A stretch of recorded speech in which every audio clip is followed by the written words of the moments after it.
هێشتا چارەنووسی ڕێوڕەسمی حەجی ئەمساڵ دیار نییە. بەو پێی ڤایرۆسی کۆرۆنا کۆنتڕۆڵ نەکراوە و ئاماژەکان زیاتر بەو ئاراستەیەن کە سعودیە ڕێگە نەدات ئەمساڵ زیارەتکارانی ماڵی خودا سەردانی ئەو وڵاتە بکەن.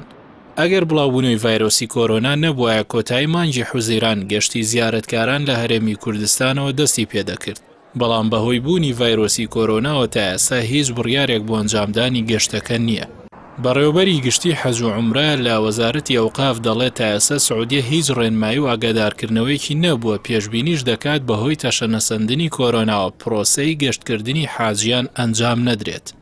بەربڵاوبوونەوەی ئەو پەتایە زۆر کاریگەری زۆری کردو لەسەر پرۆسەکە تا ڕادەیەک دەتوانم بڵێم بۆی هەیە یعنی کاری سلبی لێ ڕوو بداتن چکە تاکو ئێستا بە فەرمی ئاگادار نەکراینەوە کە دەست بە ئامادەکاریەکانی کۆتایی بکەین بە ئەوی پرۆسەکە ئەنجام بدرێوەک ساڵانی ڕابردوو.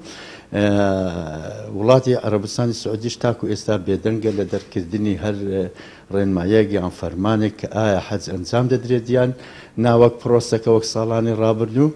بۆیە ئێمە چاڕوانی تەواو دەکەین لە ڕۆژانەش لە پەیوەندیکردنین لەگەر دەستەی باڵای حەج و عومرەی عێراقی و هەر کاتێک ئەگەر ئاگادار بکرینەوە ئەو کاتە حکوومەتی کوردستان بڕیاری خۆی دەداتن ئایا بە ئەنجامدانی پرۆسەکە یان نا.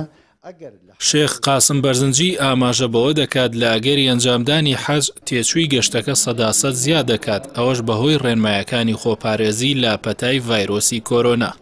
ڕاوبۆچوونی وڵاتی عەرەبستانی سعودیە دەڵێ ئەگەر لە کاتەچی ئەنجام بدرێت نرخەکە لە 100 زیاد دەبێ هەم وەک شێوەی ڕسوماتی خۆیان هەم بە شێوەی ئەوەی چونکە ئەگەر جاران چەند کەسێک لە ژوورێک بووبن لە باڵەخانەیەک ئێستا نابێت لە یەک دوان زیاتر بن کە ئەمەش بێگومان تەسی کار دەکاتە سەر نرخەکە. ئەگەر بە شێوەیەکی ئاسایی بە ئەو پەتایە نەبووایە وەک ئاگادار کردم کە ئەو مانگە ئەمە یەکەمین کاروانمان بوو دەبا بگاتەوە عەرەبستانی سعودی یعنی دوای 16 ڕۆژ.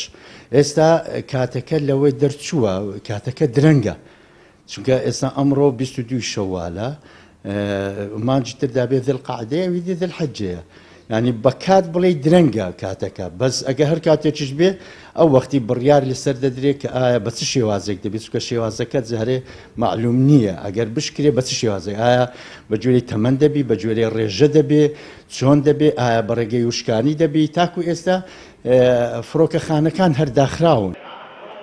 بڕیار بوو ئەم ساڵ لە 30 حوزەیران یەکەم گەشتی حاجیانی هەرێمی کوردستان بۆ سعودیە ئەنجام بدرێت کە تیایدا 4880 پشک بوو.